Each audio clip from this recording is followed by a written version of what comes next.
Hi, YouTube. I hope you're all doing good.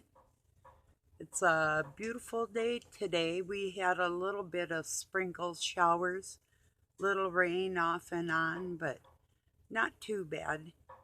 Um, Not too hot, not too cold, just sort of nice. So, I was watching Sean Baker, MD, had a um post that are you should you um how did it word it? He's like, should you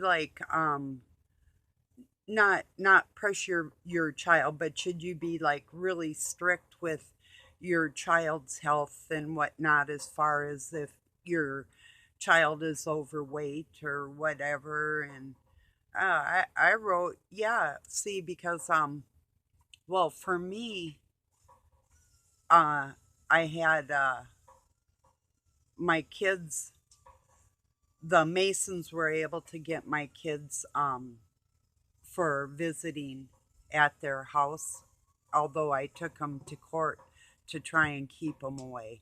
And at first, the court said yes, but then they took it in and had it overturned. So, my kids' health, they were eating things that I wouldn't have approved of, so, and being with my nutrition studies, I used to help plan lunches for the whole year of lunches for high school. Well, I worked in um, three different schools uh, as a substitute, but kept busy like full time finally at a high school. But I worked elementary school, middle school, and high school lunch lady.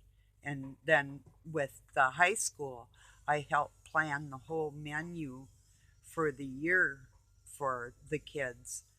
And some of it that was allowed by the state, their guidelines and recommendations, whatever, weren't really to my liking. So I kind of twisted that around as much as I could for the kids' benefit and for their health. But yeah, going back to what Sean Baker, MD, said,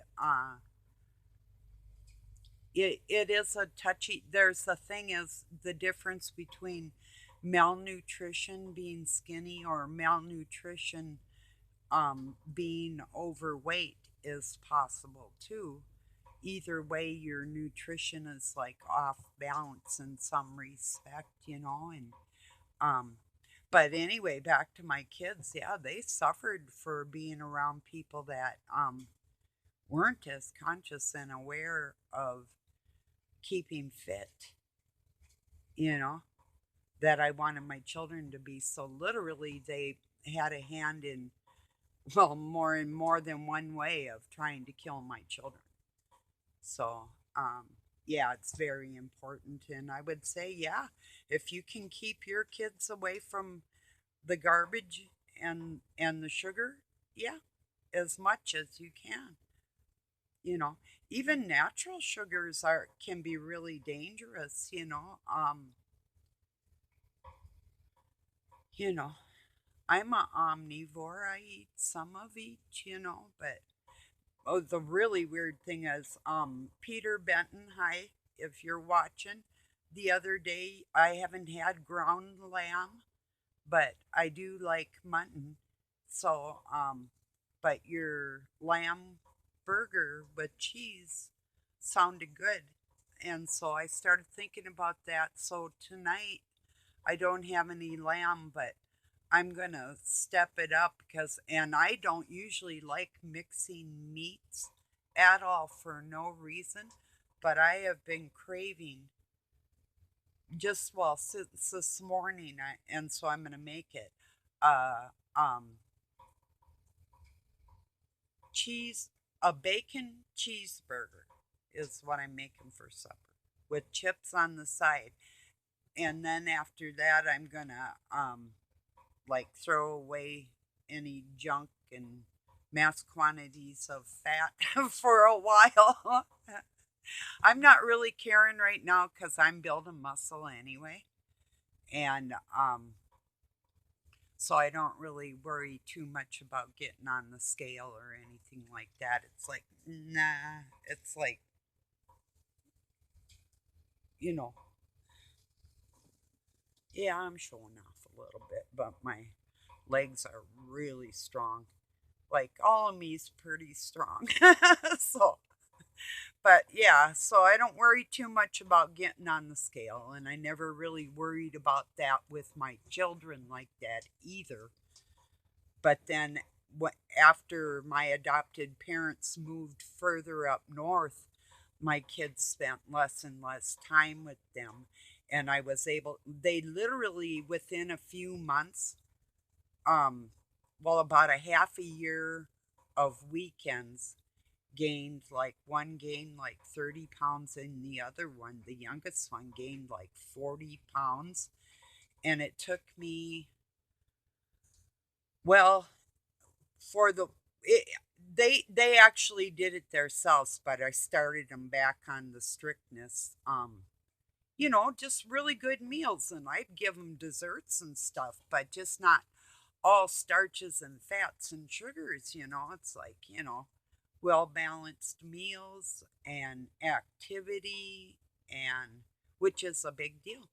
you know that's why I was thinking, of just speaking about how, from my heart to my friends in my video, the most loving thing I could possibly do is to remind you to, or something, but stretch once a day, touch your toes, and reach your hands up into the sky as far as you can on your tippy toes and balance there for a minute. Just that balancing act, or bending over and stretching your spine a little bit, and then standing up straight and maybe go side to side and shake it out a little bit. Just a little tiny something something to get your blood going and to remind you that, I love you, and that's why I mention it.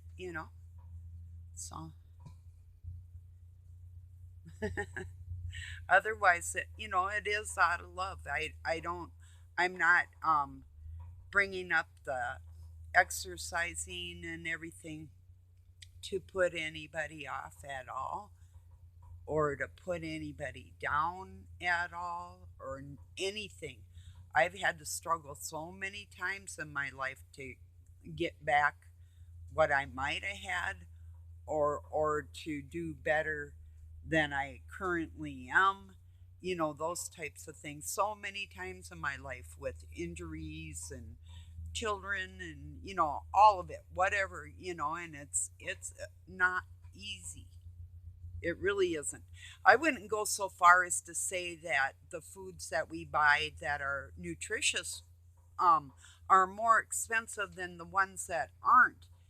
That's kind of, and it's not that we can't have any treats. That I think the most important thing really is the activity level. You can have your treats a few times a week, or dessert every night, if you keep active and don't just cram things in your mouth for the sake of boredom. Um, be a little more conscious of that in the world, is what I've found to help me. And then fasting as much as you can, maybe during the day a little bit. I mean, if you're working so hard and you're just like burning energy like crazy, you know, that's a whole different story, feeding a machine. It's you have to have fuel, you know. But yeah, the type of fuels we put in it is really important when we want to build muscle. That's extremely important, and harder to do when you get older, but not impossible, because our cells regenerate all the time. We're brand new. So if you keep that in mind, we're always healing from the inside out. We're always brand new. Every day our cells are switching out with fresh ones, rejuvenating us. So if you keep that in mind, you're never really stuck anywhere at any time, you know. So I was kind of like, well, I was working in a retirement home and I saw the activity director for the elderly people, and I suggested like kickballs, like little balls, but just so they could like play catch or bounce them or even like hold them and go side to side. Even some when you're old, just to be able to hold something in your hands or next to your body or to put it down and pick it up is something, especially ones if they're in a wheelchair. And I got them dancing and laughing and just talking to the activity director, and then I'd sit and watch the old people on my break, and then just talk to them all. Well, yeah, something to do, you know. So I don't know if it was. I think I ran out and had a cigarette, and it was hot outside, so I started. Pretty sure that's when I was working at some place like in Phoenix. Might have been the hospital was connected to the retirement home. That was a big one in that big hospital. And then they had 3 floors of nothing but old people. The first 2 floors were hospital. And then all the way around the hospital, 4 blocks, very large blocks in that community, were housing for like couples. They had their own little like cottages around this hospital. I suppose if they could afford them, it's just like having your own private room or I saw like husbands and wives in different retirement homes, um, that type of thing. So, and it's really sad because I seen more than one, a few actually, lose their spouse. That's freaking sad shit right there, you know.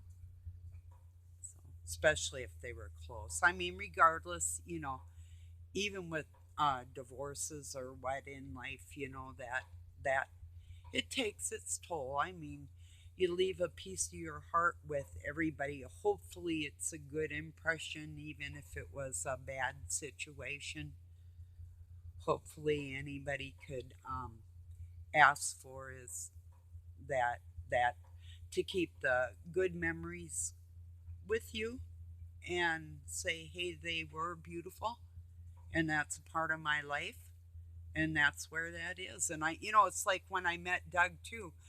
I had been married. I had a one and all. I was married to a former policeman, military, and he did body work. But so anyway, I got that one annulled. But I mean, and and then with the dad of my sons, it's like I told Doug, it's like if you're the kind of person that is like even though I cannot stand this bitch. Um, but don't ever go there like if you're gonna say, well, like I have to forget about everything and it didn't mean anything in that time. I've never been like that. It's like, and I actually taught him to grieve for his wife because I didn't move in his house. I had my own, but I didn't move in his house thinking, geez, I'm going to replace somebody that he had in his life first and I'm going to do it better like that. I don't know that for sure, see. And when people have something special together, it was what it was at that time. And who am I to take away from any? That would be ridiculous. I told Doug, I said, um, if you're gonna go doing that, like dissing on her or something in front of me, that's the worst thing you're gonna do around me, because I don't play that, you know. people, if they were close at one point, close enough to marry and have children, or have children, or whatever the case may be, and to be a couple together like that, it's like, don't play that game with me. Y'all had something, you know, and that was sad, always sad when that something doesn't turn out the way people hope, so it's like, no. So, yeah, I went from exercising into a relationship expert here, you know, yeah.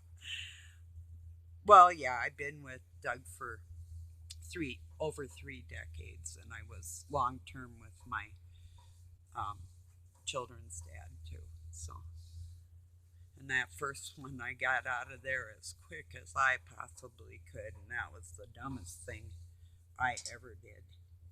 He was 21 years older than me, so that was just not good. Whenever you have somebody total generations out of the, what a pedo he must have been thinking at that time, because you know for real, like what's a 39-year-old looking at a 17-year-old for, and he was good looking. It's like, oh, what a jerk, really total douchebag, but anyway. And it isn't even always the looks. It just so happened that he was the brother of somebody, a family that I knew really well, and he had been gone like wherever, like California and different places from Minnesota, and then I met him later. Um, but I had always heard about him out of this great big family that I knew, and my family knew. So it's like, yeah, it's like whatever. So it wasn't like it was a total stranger or anything, and that was the hell of the whole thing. I feel like I was totally set up. And I probably was, because he did try to kill me. He broke my jaw, he broke some ribs, tried to run me over with the car, and this um, was pretty bad, yeah. It's not something I deserved or anything like that. I could see if it had been, but oh well. So that was totally insane. And I'm getting sick in this world of trying to appease people that want me to play pretend with them. Take their insane concepts of what they want their life to be and apply it to myself and everybody I know. It's like, oh, yeah, yeah, we can milk a bowl and we can get eggs out of a rooster. You're absolutely right. And everything you say is just like cool with me. It's like, no, I'm not playing pretend with these people, you know. They can do it all by themselves, you know.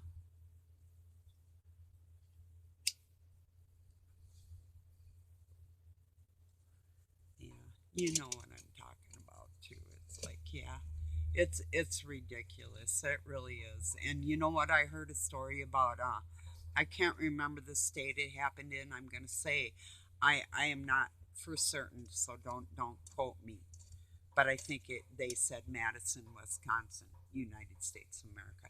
So, but anyway, back to the story, that this 12-year-old child got in trouble because they refused, I don't know if it was a him or her, refused to call another child by the gender it identified with. Well, when they're, and so on the words, all the words, this child is getting penalized. Their free speech totally not only taken away, but being penalized for not addressing another child by the pronoun or noun that they want it to be addressed. You know, it'd be like if you didn't call me Barb and you just call me Weast. and then you'd be like, well, Weast, and then they come along and here comes the Weast police and they throw you in jail because you didn't use my first name, my given name. It's like, okay, that's bad. And it's not the first incident I had heard about this. Now, I am not sure, this is just hearsay, but I heard that in the UK somewhere, one of their nations. I'm not sure. They didn't say. When they say UK, I'm like, well, as far as that goes, it could be Canada. Come on, people, get more specific. You know, no, I'm just being kind of facetious there. But anyway, back to the point. Somewhere, England, Ireland, Wales, do not know. Um, South Africa, the Canary Islands, or no, okay, well, anyway, somewhere somebody called somebody a bloke and got in trouble on the street just in passing. And I guess they said it kind of like satire, like a joke, you know, and the issue was legally pushed. Now, I don't know if that's true or not. I heard it on We Are Change. Um, they have a YouTube channel and their wearechange.org and .com. So they have, if I'm not wrong, and and he said that. So I'm not sure if this actually happened there. In fact, I'm not sure if it actually happened anywhere, but just what I've heard, So, I don't even know that there's the amount of people in the world that they say there are. You know, who knows, right? Really.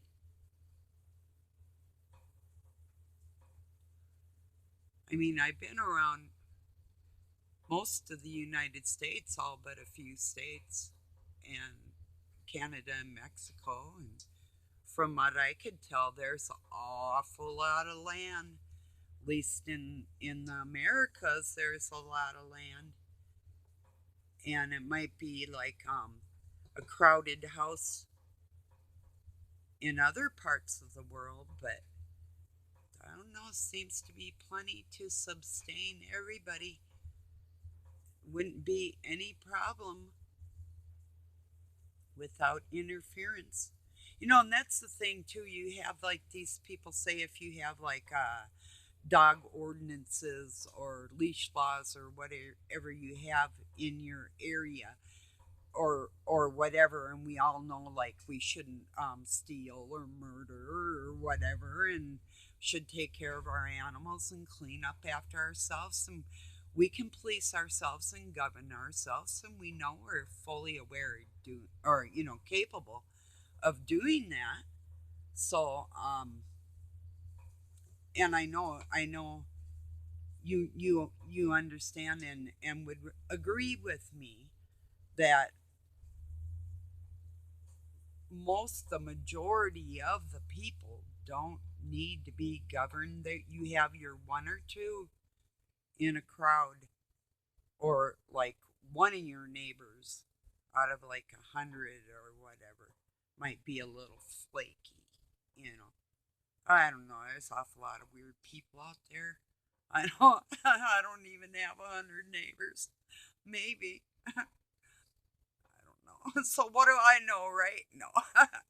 I grew up in the city. It's just that I spent a lot of time in the country, and um started riding horses when I was 4. So then when I got old enough and made money, I went to learn how to ride, and would pay for my own trail rides, and then I learned how to handle horses as far as breaking them to ride and different things. So and their care, and feeding and cleaning and all that. I used to clean stalls at this one riding stable to be able to ride for free. So I get there like early, or I do it after. I usually like to get there early and do some cleaning so I could just relax and go on some trail rides for some hours and then just go home, So that was, and if I ever had like friends over, that's what I'd like to do most. Either that or roller skate. I used to love to roll or ice skate. But yeah, I'd do it again. I'd roller skate if I had somebody go skating with, or ice skate. I'm confident that I would not fall, you know. So, and I was going to pull my snowboard out this year, but after that broken shoulder and getting squished with my horse, I thought, oh, and I will. I still feel confident for that too. Um, just I needed some new boots last winter.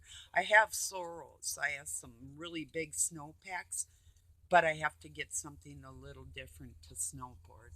So, so, but other than that, I think I might have tried it. So we'll see what this winter brings. Maybe God was keeping me safe. No, you can't have new boots. You'll injure yourself, idiot. I was gonna say honey, but yeah, he's probably not thinking honey, he's probably thinking idiot. Yeah. But that's one thing is keeping active, um, and having a heart like a child coming before God, or being a monster and being childish coming before God. We kind of have two different types of personalities going on in this world, So, yeah, on the active spectrum of things. So, cheers, cold coffee. It's Colombian. I love that. It's really good. So, I'll drink other kinds, but I don't know. I'm kind of spoiled when it comes to that. So, always wanted to go down to the Andes, and you have to hike up to certain villages, but you can pay them to. They grow and roast their own beans, and you can sit around like their little fires that they have, and they have nice homes. Not extravagant because they're very high up into the air. Um, but they make you a fresh brewed cup of coffee from the Colombian bean, and that would to me, I'm a little do not like bugs, but that's one thing I'd chance it. We have bugs here. It's just that we don't have the type of bugs that they could get. Like, well, we I don't know when they say different things are spreading here and there and everywhere. I don't know. So, been practicing my French. Thank you, Peter Benton. That was very thoughtful of you to write your message to Bruce Seasall, his Quebec channel or his French channel, to write in English and in French. Merci beaucoup. And like I learned how to spell bonjour today, and I know au revoir, and I can understand parlez-vous français, and I could say oui oui, but I don't know how to say not very damn much. But yeah, I'm getting there, and I can recognize some of the words, and some of the words are similar with English, and um, I did study German and Spanish and Latin and Hebrew and a couple others. So, but French has always been the hardest one for me, and I don't know why that is. I have quite a bit of French in me, and it's like, I don't know, it just always was sort of a struggle. Now, I heard something that I'm not sure, is it true that the S is silent in the French language? I don't know. Or if there's any other little clues that might help me out. But anyway, I did appreciate being able to read and then hear Bruce read it in French and say it in English, or he said it either way, said it both ways, and so that um, yeah, it kind of sunk in, and I felt bad. I thought he said, "Well, come over to the French speaking channel," and so I did, and I thought, and I've been there before, and I might have said hi, but I didn't really try to talk very much because I didn't want to really impose on anybody that was in the chat. But and then today I thought, geez, and I didn't want to impose on Bruce when he was trying to speak French to everybody. And here's this freaking old troll trying to learn French off his channel. No. I was there because I love my friends and I just was saying hi, but I'm learning. I think I will get it. I used to, when in my youth, know a little more, and then I had that stroke and I lost some of my knowledge, but I gained knowledge in other areas. So um like here's a for instance with that. I used to only know chords on my guitar, but I knew notes on my flute, and I knew chords on like a piano, but I had trouble with the notes on a guitar and a piano. But yet I could play the piano. Um, Strange, huh? But and then with my harmonica, I just would improvise if I had one. I can hear a song and just play it, you know. So, but now with my guitar and the piano, I look at it and I have a deeper understanding now. That might come with age, I have no clue. But I took guitar lessons, and I could not get it. And yeah, I was younger and stuff, but um when I just taught myself again, now I just have and I did pick it up quicker. Um like making my chords, but now I can see the notes within the chords where I couldn't see them before. So that's getting a little more clear to me, and I don't know that I'll worry about playing them because I do play a badass rhythm and love to sing. So yeah. But anyway, so rhythm and chords is pretty good when you have somebody on lead guitar and they're really good.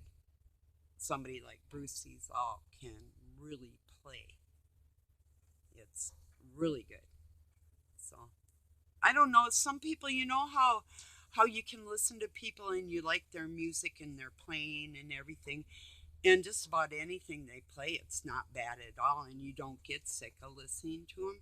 That's a big plus, you know.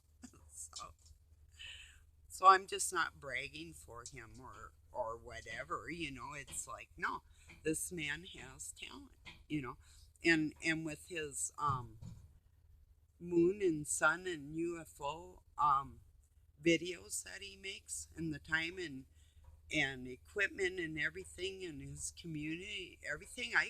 I can't hardly say enough. I do not understand why more people, like even when I share it to Facebook and they're supposed to be my friends and family, it's like, are you like brain dead out there? Don't you see this? You don't even care what's up in the sky. Do you ever look up at all? You know, all these questions. It's like, where are they? So, okay, I think I'll leave it on that today. I love you all. Thank you for joining me. Peace and love from Pine City, Minnesota, USA. Have a good night or day wherever you're at.